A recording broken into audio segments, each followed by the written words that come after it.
make a start to today's meeting. So, welcome to the meeting of the Housing Supervisory Board. We're not expecting a fire drill today, so in the event of an alarm sounding, please leave the building, gather at the front of the building. I'm obliged to inform you the meeting is being live streamed and recorded. And can I ask you to ensure your mobile phones are switched off? My name's Robert Macy. I'm the Councillor for Bowen, Slaton and Western Rin and Chair of the board. I'm just going to go around for the benefit of anybody that's joining us online. Just ask people just briefly to introduce themselves. So, Jane, if I go your way, we'll go around. Yes, I'm Jane Cuthuey. I'm the Assistant Director for Homes and Communities at Shropshire Council. Councillor Simon Jones. I'm the Councillor for the Shawbury Ward and a member of the Housing Supervisory Board. So I should go down that side. There we go. Go on. Councillor Dixon, Longmont Division. Councillor Nick Bolsley, I represent the Right Ambassadors and I'm substituting today for Councillor Dan Thomas. Councillor Heather Kidd, Councillor for Chowbury and Worthing. I'm on the Housing Supervisory Board. And that's it. Councillor Tony Parsons, representing Basin Hill, Colne and Solomon. Councillor Julian Dean, Port Hill. Okay. Lucy? Lucy Heath, Client Information Manager for Housing Services. Okay. Shelley Davis, Committee Officer. Harry? Margaret Ray, Managing Director of Cornwall Developments. Okay, thank you very much. So item 1 is apologies for absence, but I think just before we even reach that stage, I think on behalf of the board, can we sort of congratulate Harpreet and the company itself for completing its first sale yesterday, the first home from Cornwall. So congratulations. Thank you, Jane. Okay. I'm sure we look forward to keeping the future updates coming now on delivering the ground. So item 1 is apologies for absence. We've had apologies from Councillor Dan Thomas, and as Nick Bardsley said, he's substituting for him. Item 2 is disposable pecuniary interest. Has anybody got anything they need to declare? No? Okay. Item 3 is the minutes, to confirm the minutes from the meeting held on the 21st of October. They've been circulated. I've got a proposer and a seconder for those. Yeah. Tony's proposed, Simon seconded. All in favour? Okay. Item 4 is public question time. We haven't received any. Number 5 is member question time. We haven't received any. So we move swiftly through the agenda to item 6, which is the approval to increase share capital of CDL. You've had a report circulated to you, and I'm just going to ask Jane if she'd like to introduce the report. Thank you, Chair. So this is a report looking for approval for Cornwall to increase its share capital by an amount equal to the purchase price of the land at Overton Road at Ifton Heath. The council intends to transfer the land at Ifton Heath to Cornwall in exchange for newly created shares in the company. And the company requires approval from the Housing Supervisory Board in accordance with the shareholder agreement in all matters relating to changes to company share capital. So this report is seeking the approval of the Housing Supervisory Board to increase shares in the company by 320,492 shares at a value of £1 a share. So in 2019, this board approved in principle for Cornwall to increase its share capital in order to issue 1,625,000 shares to Shropshire Council, and that was in reflection of the value of the land to be purchased at Frith Close and Ifton Heath. This followed an agreement at full council on the 19th of September. So subsequent to that, the council approved a new land purchase structure agreement for sites owned by Shropshire Council and sold to CDL, and this updated the previous decision and focused on selling sites at market value and with a value that reflects the actual planning permission received for those sites. So this resulted in the land value at both sites being revalued, and the site at Frith Close was revalued at £250,000, and to effect the land transfer by way of a purchase of additional shares in Cornovy, Housing Supervisory Board approved CDL's request to increase the issued share capital to 250,001, and the Ifton site has been revalued at £320,492. CDL Board has delegated authority to its Managing Director and Company Secretary to seek approval from the shareholder for the increase in share capital, and it's under this delegation that the resolution to increase share capital is coming today to Housing Supervisory Board. So the recommendation is to bring the total share capital to 570,493. And to authorise the execution of a written resolution to allot shares in the company up to an aggregate nominal amount of 320,492.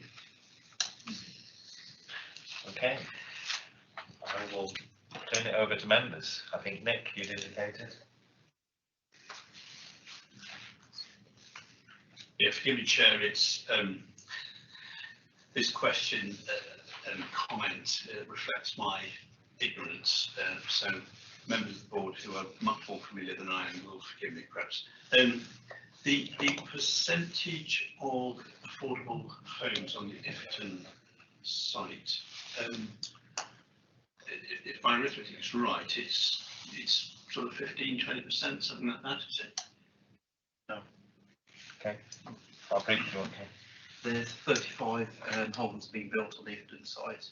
There was a requirement for one home under the Section 106, and we're in the process of securing funds for an additional 12 homes. So it'll be 13 in total. So I think approximately 36% in total will be affordable. Oh, so it's going to be more than in this report paragraph here? Which paragraph are you, just so they can... No, it's just I understood one of the reasons that we set up Cornovy was so that we could actually provide more than the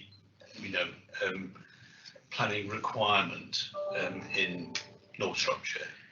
I just say, forgive me, I'm not up to speed as other members of the board are. So if I could just come back on that, Chair, if that's okay. Within the emerging local plan, there will be a requirement for 10% within that area.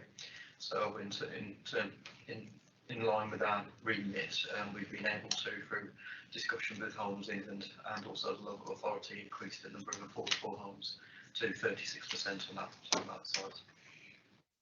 Okay, thanks. Okay, Julian next. So, speaking with only a little bit more experience than Nick, I will also ask a basic question, which is, so I just want to see if I've got this right in my head. So it looks to me like originally there was a plan for Cornovy to purchase this land off the council at one figure, and it went ahead and did a planning application on the basis of that, and arrived at a plan. But the council, in its wisdom, has now decided to charge Cornovy more, and we're therefore having to issue more shares in order for that land to be purchased, which presumably would then have a knock-on effect to this type of development that we can go ahead with. Have I understood that correctly? Could I come back? Sorry. Thanks. What originally there was a valuation undertaken on the first two sites, the Frith and Ifton Heath, with no information. So there was a number of assumptions made. There's no understanding of the construction cost. There's no understanding of the ground conditions. There's no planning preconditions undertaken. So what the previous valuation was based on was if you had a clean site, a greenfield site, where there's only a minimum demolition and you could maximise the development, not really considering that it was in a rural location, and some of the requirements within the emerging local plan, such as the higher standards that we were delivering on these schemes. So what's occurred is that we've agreed a methodology with the local authority, and that CDL would at its own risk pay for all surveys, take the scheme through planning, have that discussion with the planning authority and also with the local members, and undertaking that consultation with the parish or town councils, and then we would provide all that information with a cost plan to an independent valuer who would be jointly appointed by CDL and also the local authority to come to a joint figure, and that's the updated figure that's been presented in this report. So in essence, what we've moved from is from a kind of transactional relationship to a more partnership-based relationship, which gives a more accurate figure for the value of the land. So we've been able to deliver more, in essence, in terms of affordable housing. So just to get this clear in my own head, because the way these figures look to me, we're now paying more than was originally. Sorry, when I say we, Cornovia is paying the council more. Is that? I would go back on that slightly in that we're paying the appropriate market value for the site, whether that's more or less based on a previous valuation that wasn't really based on any firm evidence is neither here or there, because there's been changes in the market. So while house prices have increased, we've also seen a massive increase in construction costs in terms of the standards that we're building to. For example, the thermal efficiency. The previous valuation assumed that we would be using traditional construction, but now we only use timber frame to get the insulation within those properties. But that's gone up by about 60–70%. So for us, it's about paying a fair value, and that's what the partnership approach in terms of the valuation allows us to do. Thank you. Okay. Well, really, just to pick up on those, I think some of this, in particular, Nick's question, were thrashed around quite significantly on the planning committee, and I think it was explained to us that we had to get the extra money after we'd given permission from House England or whatever they could call themselves to move ahead with it. And I think we also touched on the fact that it just wouldn't be appropriate for us to acquire the land at non-market value, because we would be seen to be supporting our own housing company, and we can't do that. We have to pay market value for it. Otherwise, the public and other building companies, quite rightly, would be jumping up and down with steam coming out their ears. But certainly, I do remember thrashing it out quite significantly at the planning committee, which I think both members are on, but it was some time ago, to be fair. Where I think Harpreet was there and really explained to us, as did officers, that with regard to the social housing, that we can't award ourselves social housing like that, but we could do it. We couldn't do it and then go to Homes England for the funding to do it. We had to do it separately. Okay. Have got anybody else? If not, I'm happy to move. Yeah. So we go ahead with the recommendations. Simon's happy to second. All in favour? Okay, thank you. We'll take those recommendations as passed. So that moves us on to item 7, which is Cornovia Developments Limited, and it's the update report. So, Jane. Thank you, Chair. So the purpose of this report is to update the Housing Supervisory Board on the progress of Cornovia Development Limited against its 5-year development business plan, I should say, and to provide some detail on the development of the 2 approved schemes at the Frith, 3 approved schemes, I should say, the Frith, Ellesmere Wharf and Ifton Heath.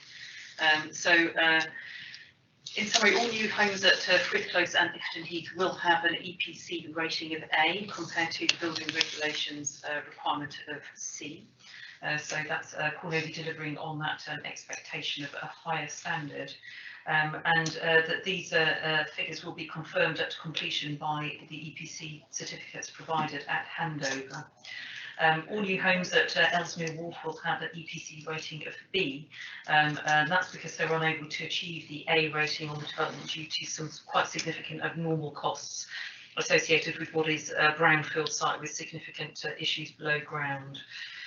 Solar panels are being fitted to homes at the Frith and Ifton Heath, and whilst they won't allow the homes to be 100% self-sufficient, it's still an increase in their carbon efficiency. It's not been possible to fit solar panels at Ellesmere Wharf, again in reflection of the very high abnormal costs associated with that particular scheme.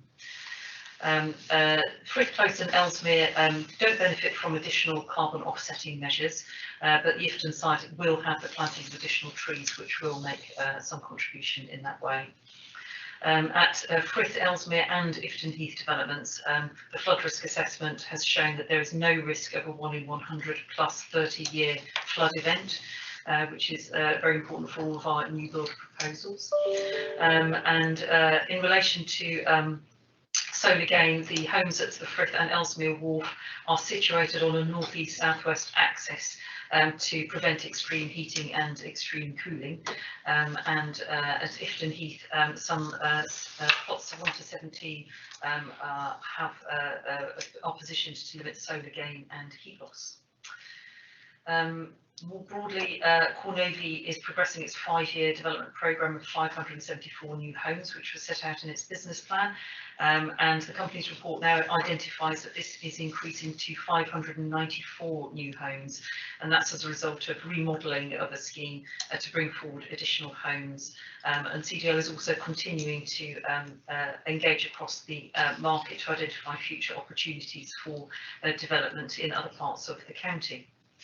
The progress of CDL against the business plan is satisfactory, as referenced with the additional 20 homes that are planned, and their progress is monitored by the Council's Homes and Communities team, and also by the Cornovy Development Limited Monitoring Board, which is a group of council officers from various departments across the council, reviewing their activities and monitoring their progress.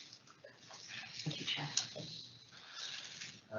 Harpreet, I don't know if you want to add anything before we take questions, or you're just happy to? I'll take questions, but there's a few things maybe in the exempt section that I'd like to discuss in a bit more detail based on James' report. Yeah, no problem. Okay, I'm not sure which of you had your hand up first. Heather. So, looking at the last report and then this one, if we can only build to B, EPC rating B on Ellesmere, did we pay too much for the land? We have an explanation for the last paper, which was that actually we re-looked at the value of the land after we looked at the ground works and so on. So did we not do that in this case and re-look at the value of the land for the building? And as a follow-up to that, it would be really very good if we could find a way of building the affordables on this site at EPC A, because the people living in those will probably be less well off than those living in the others, and the others could actually probably, in open market, some of them will be able to pay for the extras. So there's a whole issue around this that I'm really quite concerned about, and always building to the highest possible standard for our affordable housing across the county, especially in the light of the rising not disposable income, household costs and so on. So some explanations around that and why this is very different to the last one where we saw the rise in the cost of the land as opposed to a lowering in this case. I know Harpreet will be itching to come in on this. Mine's a similar issue. And it may well be, obviously, I'll just make reference to the Housing Supervisory Board did go back to ask the Board of Cornovy to consider solar panels and an increase in EPC rating last time. But that was obviously, across the board, not just the report is a point in time, and I'm pretty sure that Harpreet has been making some progress on that, so he may well be able to fill you in If it's okay, Councillor, I could pick up that during the exempt item, because there's a commercial tender ongoing at the moment. So if I could give you a full explanation at that point, hopefully you'll be satisfied with me. It does just need to be raised in the public domain. Yes. Okay, Tony? Yeah, my points are very similar. Obviously, at the last meeting, we asked the Cornovy board to look again at the Ellesmere development to see if we could provide Class A accommodation with solar panels at Ellesmere. And I understand the point that there are substantial costs on that particular site to develop the site, but we are a business with many different sites that we are looking to develop, and some of those will be more profitable than others. For instance, the proposal to build houses at London Road, 136 houses on London Road in Shrewsbury, is probably going to be profitable, I would assume. And so we need to look across our business and in setting our standards. We should be exemplar. We should be showing private developers what it is that they also need to have within their housing stock. And I am very disappointed that we've not been able to meet Class A at Ellesmere. And again, I think that that's a mistake on our part. Well, I think it's just the timing and so on that makes things particularly difficult in this point as to what it can. So yeah, we'll take that. Julian? Thank you. I won't repeat the point that's already been made, although I will support it. But I just wanted to ask about the tenure and the percentage of affordable housing in the charts that we've got. So we've got 22% affordable rent. I think it'd be useful to see that, if you like, by area compared to the areas that Shropshire Council's requirement for affordable housing breaks down. So, you know, are we compared to how much of that is in the 10% area, how much of that is in the 20% area, so we get an idea of how we are actually comparing to private developers. And also, you know, even within affordable, there's all sorts of question marks. So it'd be interesting to see how much of that is actually social housing. And it doesn't appear in the graph. Okay. Is that something we can look at? We can come back on that Yeah. point and do that comparison and bring it back to the next meeting. Okay, thank you. Vince? Thank you. Am I not right in thinking when we set Cornelia up, we had to have a minimum return on investment? It was around 18% or something because of the extra costs. That's why we're dropping the rating a little bit on the build there. Is that, or am I not remembering correctly? There is a commercial return that Cornwall needs to make on each of its developments, or we're not able to access funding through the existing loan facility. Obviously, there is a minimum that's been set, and that will depend on where we're up to in terms of our programme as a whole. But we can talk about individual rates maybe within the exempt section. All right, so the council require you to make a certain amount on the money invested. Each development has to make a financial. Presumably that would answer the question that was asked a few minutes ago about why the spec on some of the houses has gone down, because the cost of development on the particular site was more than was anticipated. Yes, and also there's two elements to that. Number one is we've got a cost for a development to enter into a contract, and that cost is more or less fixed. The second thing is the risk profile. So it'd be very easy for us to make commitments financially, but if that means, for instance, the developer can't complete its units for us, there'd potentially be a black hole within the development appraisal going forward. So what we always do is we take a risk-based approach about when we put in any variations or any changes, and there's other things we consider as well, such as some of the market feedback. But again, I'll touch on that in the exempt session in a lot more detail, if that's okay. Okay. Has anybody else got any questions on this part of the report? No, I think it's just to make those points, and obviously some of them we'll be able to address later in the meeting. Others, obviously, we may well be able to report on publicly at a future meeting as well. Okay. So there's only one recommendation, which was to receive the quarterly report. So if everybody's happy, we'll take that as being received. Okay. Right. Item 8 is exclusion of the press and public, at which point I'll look at Shelley and give her a few minutes till she gives me the thumbs up that we're no longer live. Are we happy to resolve in accordance with the provisions of Schedule 12A of the Local Government Act 1972 and paragraph of 10.43 of the Council's Access to Information, the press and public are excluded? I'll move. Michelle? Everyone happy? Yeah. Okay.